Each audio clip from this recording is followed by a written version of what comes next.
देख रहे हैं आप अपराजिता संदेश और मैं हूं आपके साथ कौशलेंद्र यादव।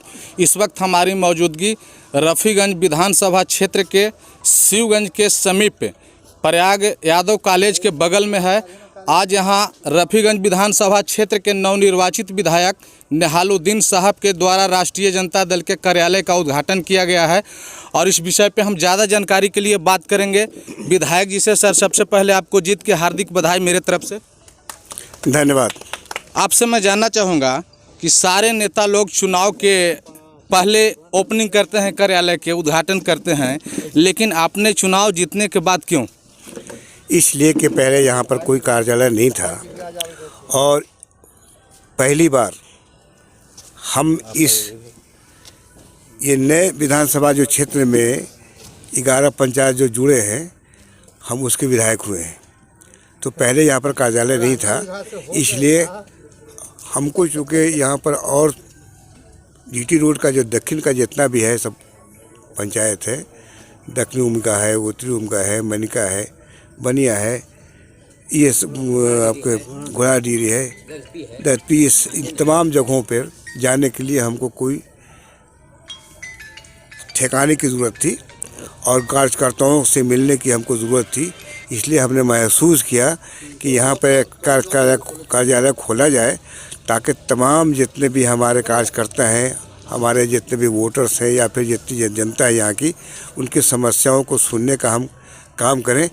इसके लिए हमको इस ज़रूरत को महसूस करते हुए हमने इनको रोशन जी से आग्रह किया कि एक अपना कोई मकान है, आप उसको चिन्हित कीजिए, हम उसमें कार्यालय ऑफिस का खोलना चाहते हैं और हम उसमें रहना भी चाहते हैं। तो हम यहाँ रहेंगे भी और अपना ऑफिस का वो भी चलाएंगे, राष्ट्रीय जनता दल का कार्यालय के तो। सर, आपसे मैं एक चीज़ और जानना चाहूँगा कि आप पूर्व में भी विधायक रह चुके हैं, वर्तमान में भी विधायक हैं। जो भी देश का किसानों का हालात है किसी से छुपा हुआ नहीं है। जो किसान बेचारा दिन रात मेहनत करके अपनी खेतों में और अपने पेट के साथ साथ पूरा दुनिया का पेट पालता है, वो आज दिल्ली के बॉर्डरों पर हैं और कुछ लोग उसमें किसान शहीद भी हुए हैं। इसका जिम्मेदार कौन? जाहिर सी बात है कि केंद्र सरकार, ये जब से ये सरकार मोदी सरकार यहाँ पर आई है, एनडीए की सरकार, उस वक्त से आवाम परेशान है, पूरी देश की जनता परेशान है। और उसके लिए सबसे पहला इसने ये काम किया कि रात के 8 बजे अचानक बगैर किसी के इन्फॉर्मेशन दिए हुए, किसी को इन्फॉर्म किए हुए, सिवाय अपने चंद गुर्गों को पहले से बता दिया गया था कि हम नोटबंदी करने जा रहे हैं, आप अपना जितना भी पुराना नोट है आप उसको अपना नया नोट पर तब्दील कर लीजिए या बैंक से आप ले लीजिए, क्योंकि 500,000 का नोट हम उसको बंद करने जा रहे हैं। इसके बंद होने से पूरी यहाँ की जो आवाम है, जो गरीब जनता है, जिनका पैसा बैंक पर रहते भर में उनका पेशेंट मर गया, उनके बेटा बेटी की शादी नहीं हो सकी और इसने ये गलत काम किया, गलत कदम उठा करके इसमें बैंक वाले लोग और दूसरे लोग जो बिचौलिया लोग थे, ये सब लोग रातों रात करोड़पति ने अरबपति हो गए। और हमारे लोग जितने भी थे, जो गरीब गुरबा किसान मजदूर, ये सब बेचारे पैसा रहते भर में ये बेघर हो गए थे। लाइन में लोगों को खड़ा कर दिया था। कोई कभी अंबानी और कभी अडानी, ये लोग लाइन में खड़े नहीं हुए, खड़े हुए कौन हुए? प्रयाग महतो, शंकर यादव, नरेश भुइयाँ, यानी ऐसे फलाने मुसलमान, चिराने कोई, इस तरह के जो गरीब जो थे जनता, वो लाइन में खड़े हुए, बड़े को नुकसान हुआ। दूसरा, इसने अचानक ये जीएसटी का बगैर उसको होमवर्क किए हुए जीएसटी पूरे देश में लागू इसने कर दिया। तीसरा ये कि अचानक लॉकडाउन, जिस वक्त कोरोना का, यहाँ इसमें दो राय नहीं है कि हिंदुस्तान में, भारत में भी कोरोना आया हुआ है, ऐसे भी लोग परेशान हुए और लोगों की मौतें हुई हैं। मगर जिस वक्त डेथ रेट कम था, बीमार होने का रेट कम था, उस वक्त आपने लॉकडाउन लगा करके सारे मज़दूरों को आपने बेघर कर दिया और रोड पर आकर छोड़ दिया। नतीजा ये कि हमारा लाखों मज़दूर मजबूर हो गया पलायन करने के लिए दूसरे शहरों से, जैसे सूरत से, बॉम्बे से, कलकत्ता से, दिल्ली से, हर जगह से लोग पैदल चल करके अपने घरों को आने का काम किया, जिसमें बहुत से लोग चाहे तो भूख प्यास से मर गए, उनके बेटे छोटे छोटे बच्चे थे वो मर गए, एक्सीडेंट रेल से हो गया, देखा होगा आपने, वायरल हुआ है, कट के रेल से मर गया, एक्सीडेंट से मर गया, बसों से कुचल के मर गए। ये पूरे तमाम लोगों को इसने बेघर कर दिया और परेशानी में लोगों को डाल दिया। आज जो इसका रेट है, इसका पैसे का जीटी कितना था पहले, 7 था, आज कितना है, -24, 30, 23। ये है, महंगाई आसमान को छू रहा है। नौकरी ख़त्म हो गई, कहा था कि हम 2 करोड़ नौकरी देंगे, 2 भी नौकरी नहीं दी। अब तो नई सरकार यहाँ बिहार में बनी है जो चोर दरवाज़े से आई है। हम लोग सरकार बनाने के पोजीशन में थे, 20 से ज़्यादा इन लोगों ने हमारा सीट जो है इसमें चोरी कर करके अपने लोगों को जितवाने का काम अपने पदाधिकारियों के द्वारा जो किया है, ये इसको जनता कभी माफ़ नहीं करेगी। जनता तो हम लोग को जिता चुकी है। तेजस्वी जी के क्या लगता है आपको कि महागठबंधन हारी नहीं हराया गया है? इसमें हमसे बेहतर आप जान सकते हैं, क्योंकि इसका जवाब जितना मीडिया बढ़िया से दे सकता है। हम लोग क्या कहेंगे, हम तो लोग कहें क्या है, ये तो इसका पार्टी नहीं है, हाँ सत्ता में आई। विपक्ष को लोगों का यही काम है सत्ता दल के लोगों पर कीचड़ उछालना। नहीं सर, जो जीते हैं ना वो भी अपने कलेजा पर हाथ रख के देखे कि साहब आपने ईमानदारी से इस सीट को हासिल किया है या सत्ता को हासिल किया है या बेईमानी से। जनता जानती है, जनता है, सब जानती है, मगर मजबूर थी बेचारे। अब रहा गया किसानों के बारे में, आपने सवाल किया।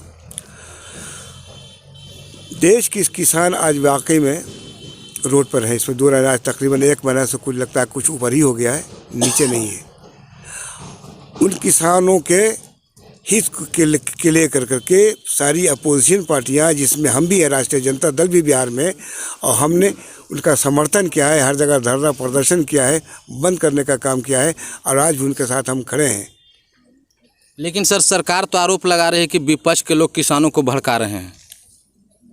भाई, चोर के दाढ़े में जो तिनका वाली बात सुना है कि नहीं, ये तो कभी काम किस पॉजिटिव काम इन्होंने किया नहीं, हमेशा निगेटिव काम किया है।